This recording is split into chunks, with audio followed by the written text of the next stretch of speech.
મુન્દ્રા ખાતે ઈદ ઉલ અઝાની ભાઈચારા અને એકતાના સંદેશ સાથે ભવ્ય ઉજવણી।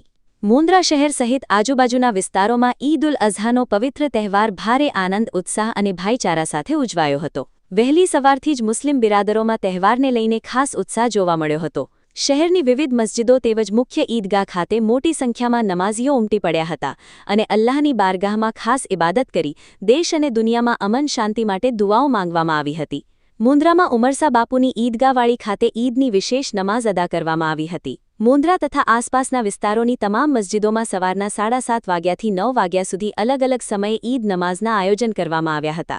શહેરની મુખ્ય ઈદગાહ ખાતે વિશાળ સંખ્યામાં મુસ્લિમ બિરાદરો એકત્રિત થયા હતા અને ધાર્મિક માહોલ વચ્ચે ઈદ નમાઝ અદા કરી હતી। ઈદ નમાઝ મૌલાના અબ્દુલ રસીદે અદા કરાવી હતી। નમાઝ બાદ મુસ્લિમ બિરાદરોએ એકબીજાને ગળે મળી ઈદ મુબારક પાઠવી હતી તેમજ સમાજમાં પ્રેમ ભાઈચારો અને એકતાનો સંદેશ આપ્યો હતો। આગેવાનોએ સમાજમાં સ્વચ્છતા જાળવવા, પરસ્પર સૌહાર્દ વધારવા અને ઇસ્લામના સિદ્ધાંતો મુજબ જીવન જીવવા માટે અપીલ કરી હતી। આ પ્રસંગે મૌલાના કારી અનવર જત, અખિલ કચ્છ સુન્ની મુસ્લિમ હિત રક્ષક સમિતિના પ્રમુખ હાજી સલીમભાઈ જત, ઇમરાનભાઈ જત, કિંગ એમ્પાયરના હનીફભાઈ જત, ફારૂકભાઈ જત, રઈસ ધોબી, ગુલામ દસ્તગીર ખત્રી, યાસર ખત્રી, ઇબ્રાહીમભાઈ જત, મુનીરભાઈ ખત્રી, હાજી અઝીઝભાઈ ખત્રી, ડોક્ટર હાસમભાઈ ખત્રી, કારવાને મુસ્તફાના હમીદભાઈ ખત્રી, સદ્દામભાઈ જત સહિતના આગેવાનો ઉપસ્થિત રહ્યા હતા। તેમની સાથે વિશાળ સંખ્યામાં મુસ્લિમ સમાજના લોકોએ ઈદગાહ ખાતે હાજરી આપી ઈદ નમાઝ અદા કરી હતી અને સમગ્ર દેશવાસીઓને ઈદ ઉલ અઝાની શુભેચ્છાઓ પાઠવી હતી। ઈદના પાવન અવસરે શહેરમાં શાંતિપૂર્ણ અને ભાઈચારાભર્યો માહોલ જોવા મળ્યો હતો। નાના બાળકોમાં પણ ખાસ ઉત્સાહ જોવા મળ્યો હતો અને લોકો પોતાના સગા સંબંધીઓ તથા મિત્રોને મળી તહેવારની ખુશીઓ વહેંચતા જોવા મળ્યા હતા। શિરાજ મલેક સાથે Kasam Khalifa, news 11 Gujarat, Mundra Kutch. Have peace on festive of Eid. Everyone Eid Mubarak. अस्सलामु अलैकुम वरहमतुल्लाहि वबरकातुहू। तमाम हजरात को ईद उल अज़हा की खूब खूब मुबारकबाद। हमारे पूरे देशवासियों को ईद उल अज़हा की खूब खूब मुबारकबाद हो। आज ईद के दिन हम सबको ये पैगाम और इस्लाम का ये पैगाम है, आपस में भाईचारा रखें, आपस में मोहब्बत और इत्फाक रखें और पड़ोसियों का ख्याल रखें और एक दूसरे की हमदर्दी रखें। इंशाअल्लाह हमारा वतन हिंदुस्तान हमेशा फूला फला रहेगा। ईद उल अज़हा के मौके पर मोमिन जो कुर्बानी करता है अल्लाह के वास्ते, अल्लाह की बारगाह में कबूल होती हैं। अस्सलाम वालेकुम वरहमतुल्लाहि वबरकातुहू। पूरे देशवासियों को ईद उल अज़हा की ढेर सारी मुबारकबादियाँ। आज का ये दिन जो है ईद उल अज़हा का सुन्नत इब्राहीम यानी हमारे आका मोहम्मद मुस्तफ़ा सल्लल्लाहु अलैहि वसल्लम के जद्द अमजद हज़रत इब्राहीम अलैहिस्सलाम की प्यारी सुन्नत है और इसमें हमें मैसेज यही मिलता है कि हमारे पास जो कुछ है वो हमारा नहीं है, सब कुछ अल्लाह का है। यानी जब अल्लाह ने कहा कि अपनी जो प्यारी चीज़ है उसकी कुर्बानी दो, तो हज़रत इब्राहीम अलैहिस्सलाम ने अपने बेटे इस्माइल की कुर्बानी दी। यानी मैसेज ये है, अगर अल्लाह के लिए जो कुछ भी देना पड़े दे दो, क्योंकि जो कुछ भी है वो मालिक का दिया हुआ है। और बिलखुसूस हम हिंदुस्तान में रहते हैं तो उसकी तहजीब व तमद्दुन का भी ख्याल रखते हैं और हम अपने देश में, अपने हिंदुस्तान में भाईचारगी चाहते हैं, अमन चाहते हैं और मालिक से आज मुबारक दिन पे यही दुआ करते हैं, अल्लाह हमारे मुल्क हिंदुस्तान में अमन और सुकून अता फरमाए। આજે હું સમગ્ર દેશવાસીઓને ઈદ ઉલ અઝહાની શુભેચ્છા પાઠવું છું। ઈદ ઉલ અઝહા એટલે કુરબાનીનો દિવસ। એને કુરબાનીના ઈદ તરીકે પણ ઓળખવામાં આવે છે, જ્યાં આપણે અલ્લાહની રાહમાં કુરબાની કરીએ છીએ। એની સાથે સાથે ઇસ્લામ ધર્મનો એક સૌથી મોટામાં મોટો સંદેશ છે કે આપણે પહેલાં આપણા નફ્સની કુરબાની આપવી પડશે। એ નફ્સની કુરબાની કેવી રીતે અપાય?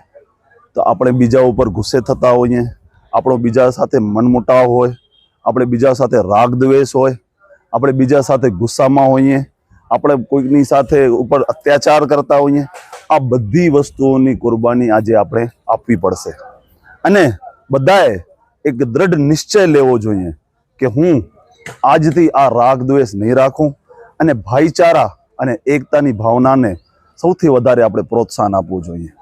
કુરબાની ખાસ કરીને જોઈએ તો અલ્લાહના રાહમાં એક જ અવાજથી પોતાના દીકરાને જે કુરબાની આપી દેતા આજના સમયમાં ક્યાંક ને ક્યાંક લોકોને ઉપરવાળા ઉપર ભરોસો ઉઠી ગયો છે। આજે મનુષ્ય જો એકબીજા ઉપર ભરોસો કરતો હશે, પરંતુ આજનો સમય અને આજના સમયની કુરબાની કેવી ફીલ થાય છે? હઝરત અમારા નબી પૈગમ્બર અલૈહિસ્સલામ હઝરત ઇબ્રાહીમ અલૈહિસ્સલામની આ સુન્નત છે કે જ્યાં એમણે અલ્લાહના એક હુકમથી પોતાના દીકરાની કુરબાની આપવા માટે પણ તૈયાર થઈ ગયા।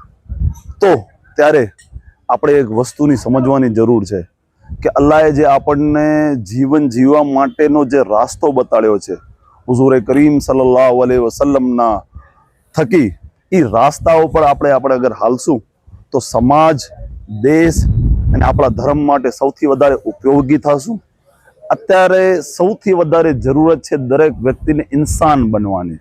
આજે આપણે દરેક વસ્તુમાં બદલાવ લાવવાની કોશિશ કરીએ છીએ, સમાજમાં બદલાવ લાવવાની કોશિશ કરી રહ્યા છીએ, પણ આપણે પોતામાં બદલાવ નથી લાવી રહ્યા.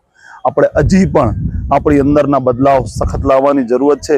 અને જે ઇસ્લામનું જીવન જીવવાનું જે માર્ગ છે, જે હુઝુરે કરીમ સલ્લલ્લાહુ અલૈહિ વસલ્લમે આપણને બતાવ્યું છે, એ માર્ગ ઉપર આપણે ચાલશું તો આપણે સમાજ માટે અને દેશ માટે ઉપયોગી સાબિત થશું. આજે હું મુન્દ્રા બારોઈ નગરપાલિકાની તમામ જનતાને અને ખાસ કરીને લઘુમતી સમાજને આહવાન કરીશ કે આપણે કુરબાની કરીએ ત્યારે સ્વચ્છતાનું, સાફ સફાઈનું ખાસ ધ્યાન રાખીએ. ઇસ્લામની અંદર કોઈનું પણ દિલ ઉપર ઠેસ પહોંચે એ ગુનાએ કબીરા માનવામાં આવે છે, એ સૌથી મોટો ગુનાહ માનવામાં આવે છે.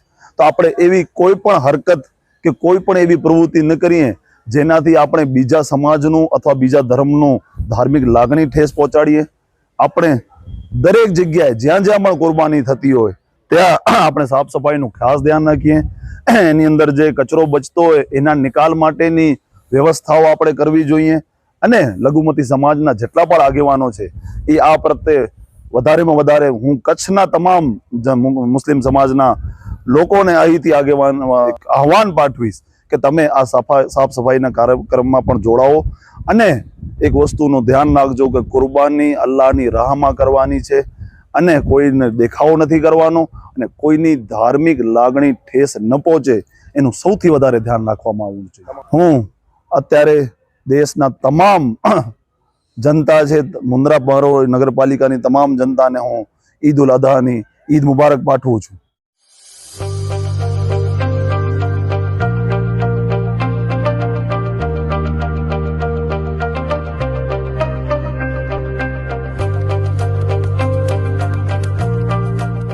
रफ्तार का जुनून, स्टाइल का तूफान, आपकी मनपसंद टीवीएस बाइक अब मुंद्रा कच्छ में युवा टीवीएस शोरूम पर. शानदार ऑफर्स और आसान फाइनेंस का मौका न चूकें. अभी कॉल करें 9998812998 या 9724518848.